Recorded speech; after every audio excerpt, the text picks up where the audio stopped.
آپ صلی اللہ علیہ وآلہ وسلم نے فرمایا، آسانی کرو اور سختی نہ کرو، اور خوش کرو اور نفرت نہ دلاؤ۔ صحیح بخاری حدیث نمبر 69۔ ایک سفر میں جو ہم نے کیا تھا، حضرت صلی اللہ علیہ وآلہ وسلم ہم سے پیچھے رہ گئے اور آپ صلی اللہ علیہ وآلہ وسلم ہم سے اس وقت ملے جب عصر کی نماز کا وقت آن پہنچا تھا۔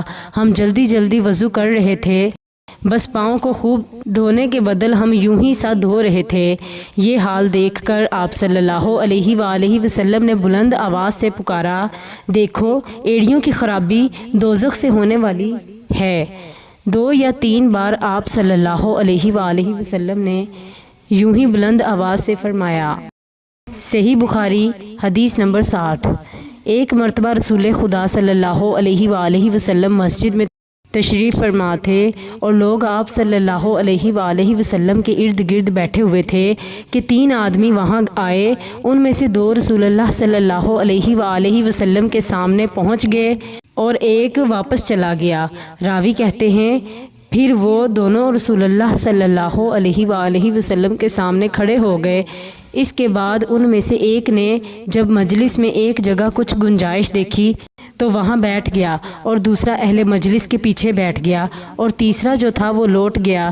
تو جب رسول اللہ صلی اللہ علیہ وآلہ وسلم اپنی گفتگو سے فارغ ہوئے تو صحابہ رضی اللہ عنہم سے فرمایا کہ کیا میں تمہیں 3 آدمیوں کے بارے میں نہ بتاؤں؟ تو سنو، ان میں سے ایک نے اللہ سے پناہ چاہی، اللہ نے اسے پناہ دی، اور دوسرے کو شرم آئی تو اللہ بھی اس سے شرمایا کہ اسے بھی بخش دیا، اور تیسرے شخص نے منہ موڑا تو اللہ نے بھی اس سے منہ موڑ لیا۔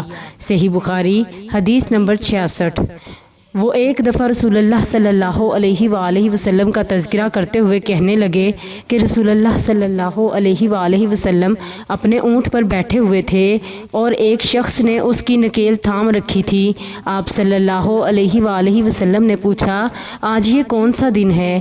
ہم خاموش رہے حتیٰ کہ ہم سمجھے کہ آج کے دن کا آپ صلی اللہ علیہ وآلہ وسلم کوئی دوسرا نام اور اس کے نام کے علاوہ تجویز فرمائیں گے۔ پھر آپ صلی اللہ علیہ وآلہ وسلم نے فرمایا، کیا آج قربانی کا دن نہیں ہے؟ ہم نے عرض کیا، بے شک۔ اس کے بعد آپ صلی اللہ علیہ وآلہ وسلم نے فرمایا، یہ کون سا مہینہ ہے؟ ہم اس پر بھی خاموش رہے اور یہی سمجھے کہ اس مہینے کا بھی آپ صلی اللہ علیہ وآلہ وسلم اس کے نام کے علاوہ کوئی دوسرا نام تجویز فرمائیں گے۔ پھر آپ صلی اللہ علیہ وآلہ وسلم نے فرمایا، کیا یہ ذی الحج کا مہینہ نہیں ہے؟ ہم نے عرض کیا، بے شک۔ آپ صلی اللہ علیہ وآلہ وسلم نے فرمایا، تو یقیناً تمہاری جانیں اور تمہارے مال اور تمہاری آبرو تمہارے درمیان اسی طرح حرام ہے جس طرح آج کے دن کی حرمت تمہارے اس مہینے اور اس شہر میں ہے۔ بس جو شخص حاضر ہے اسے چاہیے کہ غائب کو یہ بات پہنچا دے، کیونکہ ایسا ممکن ہے کہ جو شخص یہاں موجود ہے وہ ایسے شخص کو یہ خبر پہنچائے جو اس سے زیادہ حدیث یاد رکھنے والا ہو۔